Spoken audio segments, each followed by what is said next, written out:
Welcome to the deep dive. We're not just scratching the surface today.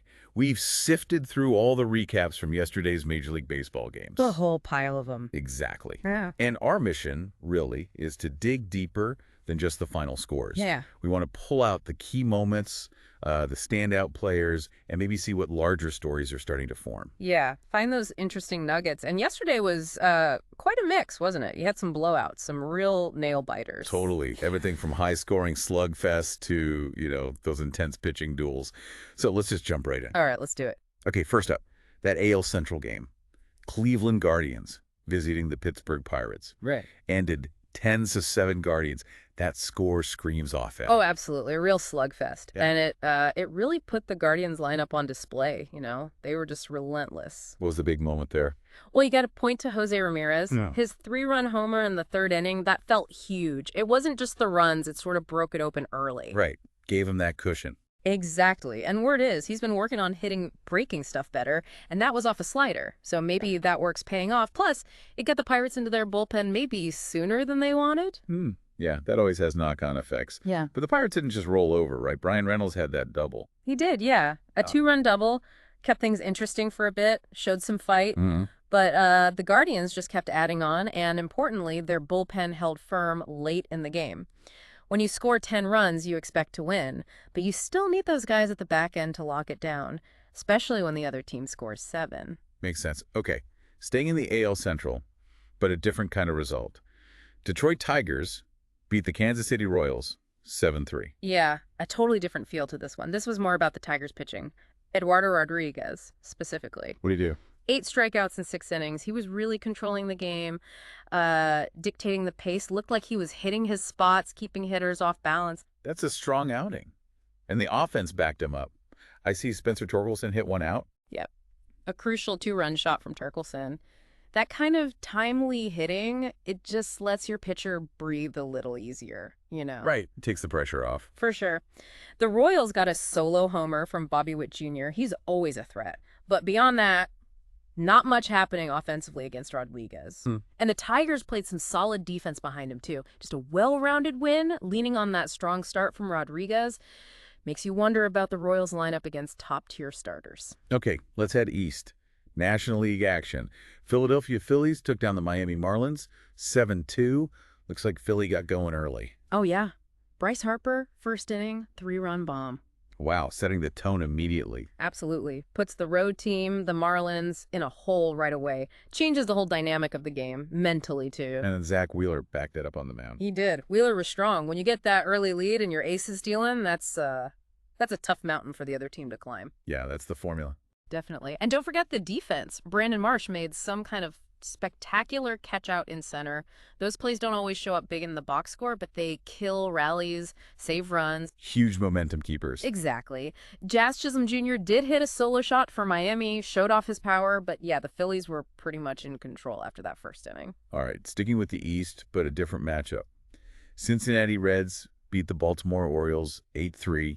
Another game where a big hit made a difference. A really big hit. Jonathan India, second inning, grand slam. Whoa, a grand slam. Okay, that changes things. Completely. Just like that, boom, Reds are way out in front, takes the win right out of the Orioles' sails early on. Huge confidence boost for Cincinnati. And how is the Reds pitching?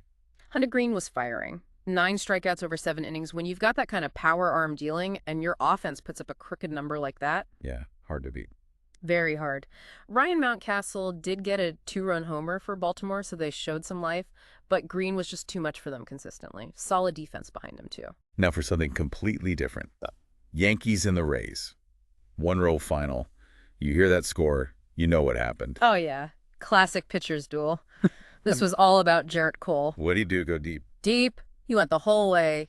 Complete game shutout. 12 strikeouts. Yeah. Just masterful vintage Cole. It's the kind of performance that energizes an entire team. Incredible. And the only run, Aaron Judge. You guessed it. Solo home run. That was it. The entire offense for the game, basically. Talk about pressure on that swing. Right. In a 0-0 game, probably late innings. Boom.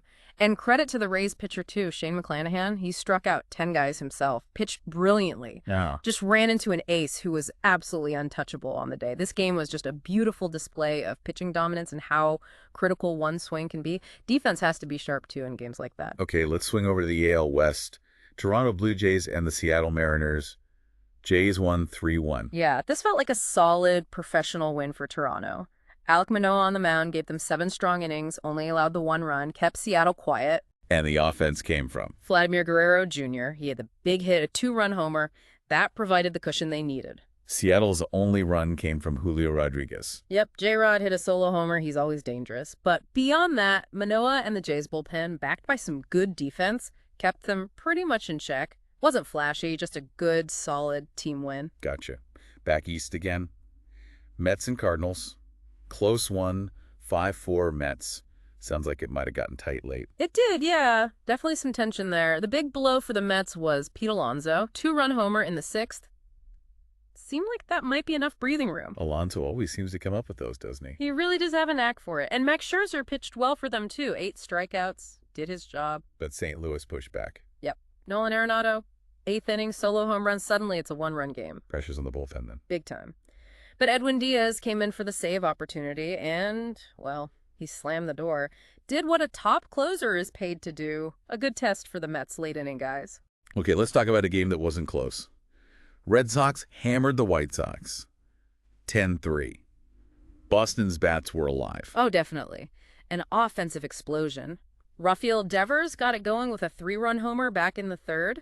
That seemed to just open the floodgates. And Chris Sale pitched well enough with that kind of run support. Yeah, Sale went 7 innings, gave up 3 runs. You'll take that every day when your offense scores 10. He gave them length, kept them comfortably ahead. Sounds like they were firing on all cylinders. Yeah. I see Enrique Hernandez made a nice catch, too. He did, yeah.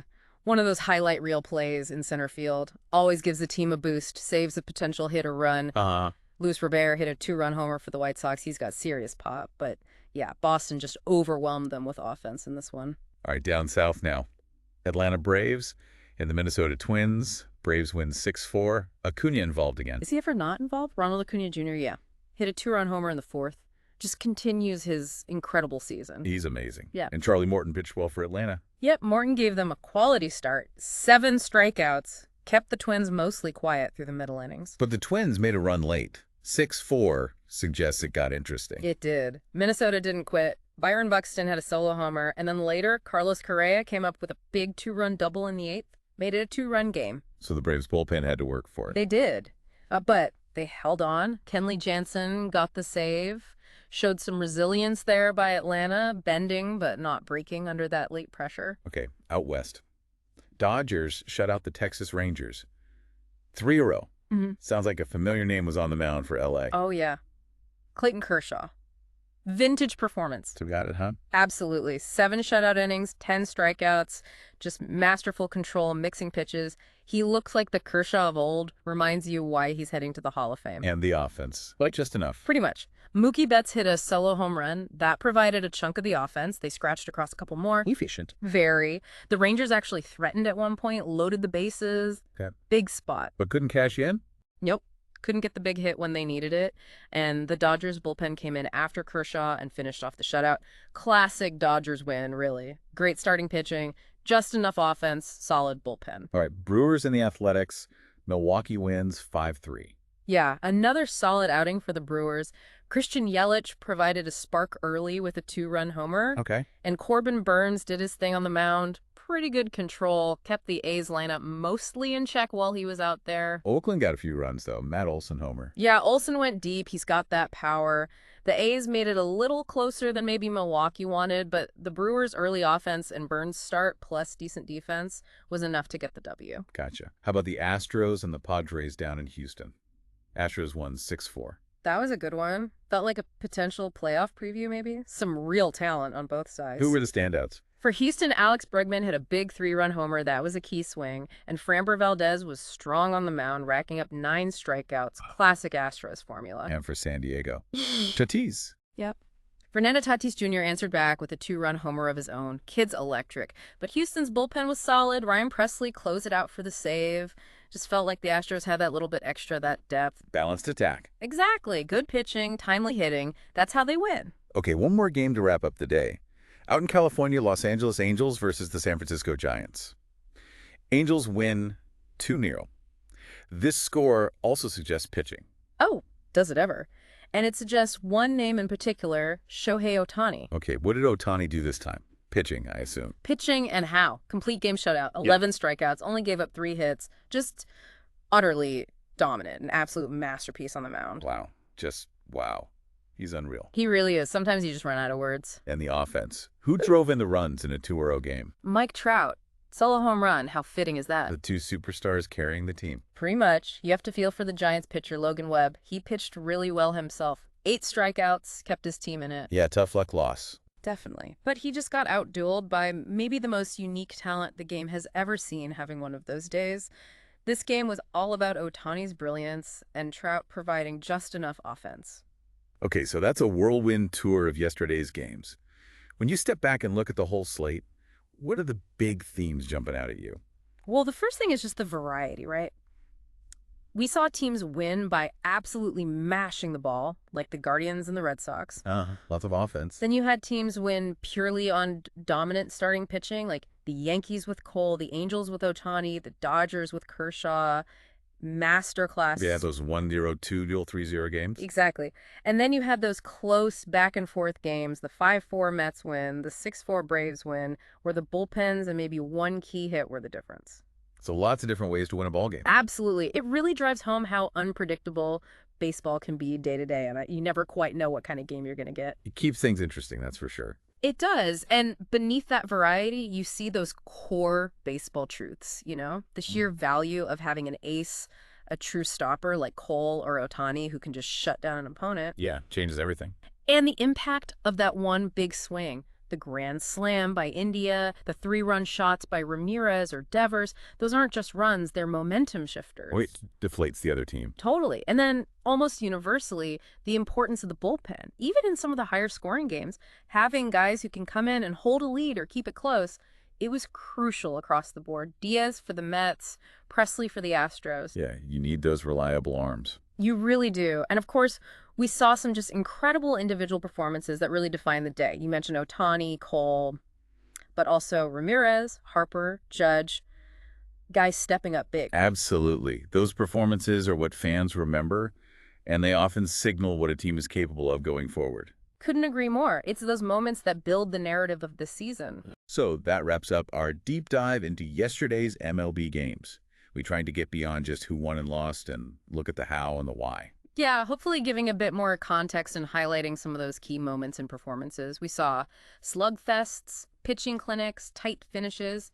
It kind of makes you think, what kind of game do you find most exciting? That's a good question. The high-scoring games are fun, but those tense, low-scoring pitching duels have a different kind of drama, don't they? They really do. And it just highlights something fundamental about baseball, I think. How one single play, a huge home run, an amazing catch, a strikeout, and a big spot can completely alter the outcome and maybe even shift the momentum for a team, not just for that day, but for the week ahead. It's those moments woven together that make up the long story of a season. Well said. Thanks for digging through the games with us today.